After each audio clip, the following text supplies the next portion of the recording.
欢迎来到老兵聊电影。大家好，我是 ET，我是 Steven。为什么今天你讲话那么有磁性？真的吗？那我们今天要聊之前去电影院看的一部改编电影。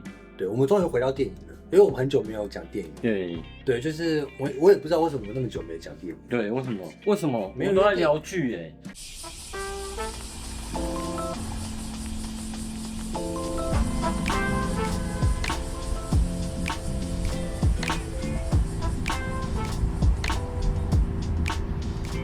荧幕会暗，老兵会淡出，但经典的精神永不退役。欢迎收听老兵聊电影。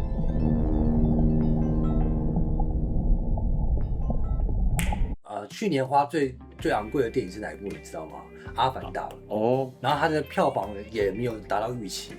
那你觉得今年奥德赛有可能扳回一城？诺兰除了他当初做的那个蝙蝠侠三部曲是爽片，还有顶尖对决是爽片之外，对，我觉得顶尖对决也不是爽片。因为他需要烧脑，诺兰的东西你很难讲他的票房会好还是坏，但他没有赔钱啊。但是不是能够真的到达那种好莱坞一级的那种 A 级的那种水准，我觉得很难说，因为他的题材都偏严肃，是，对啊，所以很难说。对，所以我们接下来聊《极限返航》，先聊一下他作者是谁好了。安迪威尔 ，Andy Weir， 他有写过什么啊？是不是蛮多？火星救援就是那个麦克戴蒙是马铃薯那个，他自己做马铃薯嘛？对。以我的印象来说，那算硬科幻吗？算硬科幻。为什么会叫硬科幻呢？这个名词从哪里来的？硬科幻跟软科幻的差别就是，硬科幻它是有一些学理根据，不是像星际大战啊，或者是对，不要批评我的星际大战啊，没有，我没有，那不是批评好不好？都是天马行空嘛，对不对？对，就是也不是说都是，就是天马行空不行吗？可以啊，没有不行，所以才会有硬科幻跟软科幻的差别。好，最硬科幻的应该属于地心引力啊，还是2001？而且太空船完全没有硬科幻的部分的，它牵扯到一些就是神秘主义的东西啊，对，还有一些就是 AI。那时候就讲 AI 了，就是我觉得是那个时候的人想象的 AI， 其实现在的 AI 已经很非常灵活的幻觉啊，AI 幻觉现在都没有了，现在 AI 很厉害的，我觉得就是仅仅的2-3年之内，它就非常进步的神速对啊，而且写的东西都写的比我还好，检讨一下，我多读书咯。那你看完，你到现在有什么记忆点吗？我后来又再重新看了一次。你怎么重新看的？我们家附近有总督影城，你知道吗？哦，对，就是我回去再看一次。它是一个非常文青的电影，可能跟他导演有关系啦。我知道主演是 Ryan Gosling 嘛，对，作者就是你刚刚讲的 Andy Weir， 然后导演呢？导演是菲尔洛德，他是不是之前都拍一些动画片？我很喜欢他的蜘蛛人的穿越新宇宙系列，商业跟非商业采得很好。可是你不觉得他这一部很文青吗？但中间女主理人唱歌那一段是唱 Harry Styles 的歌啊，就是很流行。基本上他的配乐、画面还有他的摄影是有在乎那个美感和氛围的。后来有稍微去翻了一下他的元素啊，这个导演拍其实让我觉得有一种动画感。他会为了故事的前进而放弃一些细节。动画导演跟真人的导演还是有一些不同的习惯。我觉得他摄影非常棒，他摄影是很强的。你看他很多是实拍的，他一开始要去接住外星人丢给他的东西那一段，他完全在摄影棚完成的。他的东西是很写实的，我才会觉得是很文青的电影，因为让我觉得他整个摄影风格很像是欧洲电影的感觉。对，有一点，你懂我意思吗？我懂。氛围有时候带有一些手持感的东西。我在看那个科幻片的时候，我都很好奇这类电影啊，外太空没有重力的要怎么拍？我看过有些人说是在水里，就吊航石啊，现在都吊航石。现在大部分吊威亚，之前会放在水里拍。你是小美人鱼哦，连小美人鱼都不会在水里面拍的，你要把人淹死是不是？好，我跟你讲，你最喜欢的电影《2001太空漫游》，那个男主角一开始从地球出发嘛，他要去那个外太空的太空站嘛，不是有空姐出来，然后捡到他的笔，然后把它放在他身上嘛？对，然后那个怎么弄的嘛？漂浮在半空中的笔是粘在一个玻璃上面的，空姐过去把笔拿下来了，玻璃有人操控的。对，就它动一下，你就觉得它好像在动。我觉得以前人在拍这种东西都很有创意，而且是非常真实的。有怀疑。我记得我第一次看的时候，我觉得，我们是讨论2001太空漫游，还是讨论极限法？讨论手法完，我们再来讨论内核。我看到的是他会穿太空人的衣服，然后是调公司的，然后就直接在摄影棚里面完成一些动作，好酷哦！故事的一开头就是 Ryan Gosling， 他从一个太空船上面醒来，然后他全身就是插满了管子嘛。而且那机器人好烦的 ，incorrect， 他们的 AI 也蛮笨的。对，他也记不起来他自己为什么会上这艘船。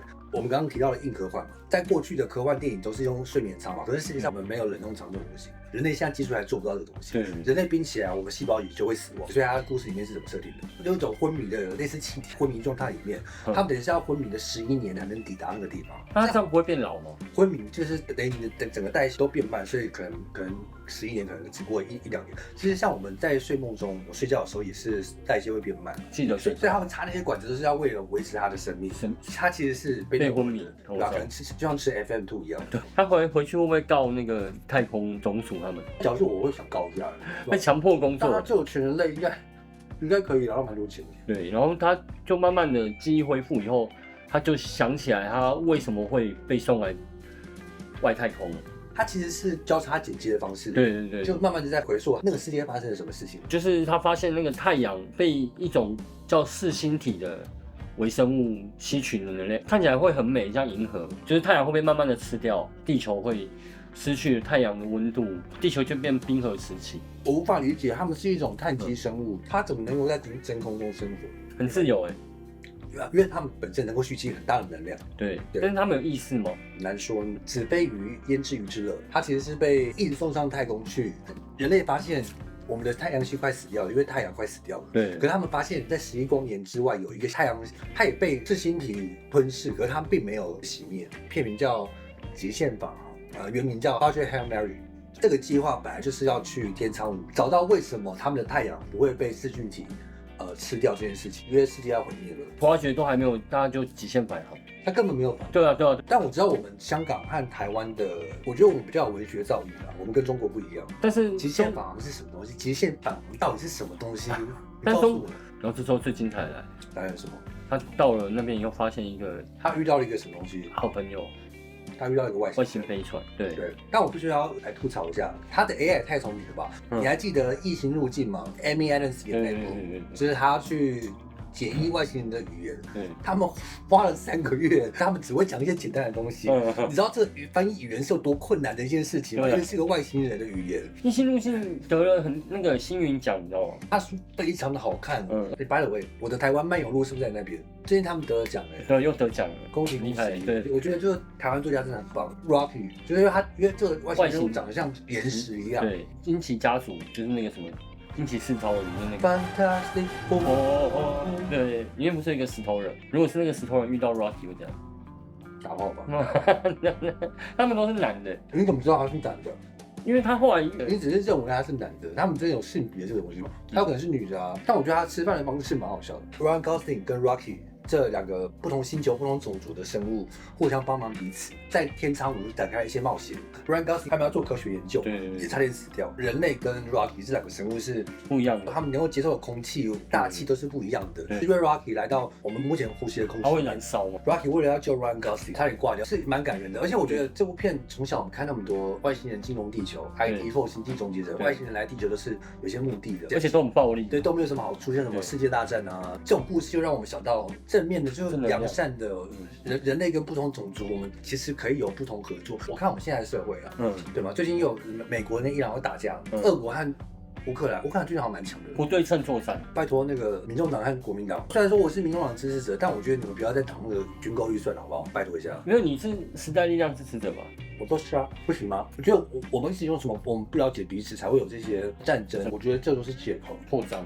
我觉得这是生物本能，不熟悉我们害怕的东西，我们就有一种防卫心，多一点了解，多一点。我要哭了，你好正面。人类跟外星人互相合作的事情，那是一个很纯粹的东西啊，就是有为什么要不断的毁掉彼此呢？对啊，我们先看完异形，再来看这个，就觉得为什么呢？但异形要一直来杀我们呢？但你硬要讲的话，我觉得我最喜欢的是那个外星人保罗，保罗很好看的，很好笑他让一个修女解放自我，那是公路电影嘛？对对，我真的很喜欢保罗，保罗干嘛？呼嘛，对不对？对，而且保罗还教 Michael Jackson 跳舞。我妈跟我侄子在台北的时候，我带他们去看 Michael Jackson，听说不好看呢，就是流水账。我觉得他跟他爸爸之间的那个纠葛，就是一个掌控欲很强的人，然后会拿鞭子打他。是现在的话，他爸爸就会被那个社服抓走。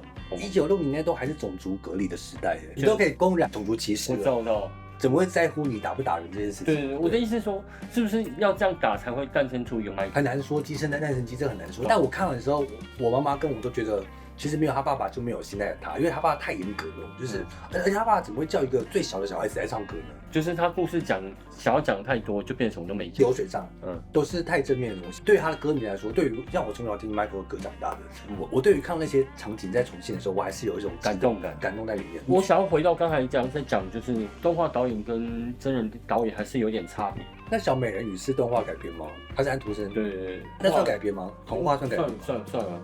安徒生有好多解释面向，也有人说他是很黑暗的人。格林童话比较黑暗，安徒生比较正面一点点。对啊。漫威电影是改编电影，对，改编电影啊。漫威一开始选择钢铁人，钢铁人其实在漫画里面不是那么有名的角色，这样反而比较好做，因为他没有既定印象。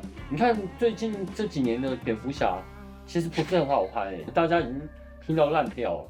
就像诺兰他拍蝙蝠侠，他也是很努力的用他的方法诠释一个架构都一样，但是内核不一样的。罗伯·派丁森的蝙蝠侠好像就没有讲他小时候的东西嘛？我觉得大家累了，我不想再看那个故事。对，诺兰的蝙蝠侠大概是第二个版本的蝙蝠侠，第一个版本就是我说版本哦，就是那1、2、3、4集的蝙蝠侠，是最早蝙蝠侠，提姆·波顿啊那一系列的。可第二个版本呢，就是诺兰的蝙蝠侠。但我觉得 DC 因为蝙蝠侠这个太有魅力了，我觉得诺兰算是旧的 DC。但我老实说，我觉得我比较喜欢 DC 的手法比较风格化，对，就是比较有作者特色的，对啊。不同导演出来的东西就是不一样。漫威的方式就是你看了后面，你就会想要把前面看完，所以它就会有一种锁链的感觉。好好连续剧你不做，你做你第3阶段的那个乱七八糟的，对啊，我喜欢的那个永恒族，那拍一集就没有了。上汽呢，上汽好好的也很好看啊，也没有了，什么都没有了。就是你到底在干嘛？你要不要把它接在一起？对，今年铁真章。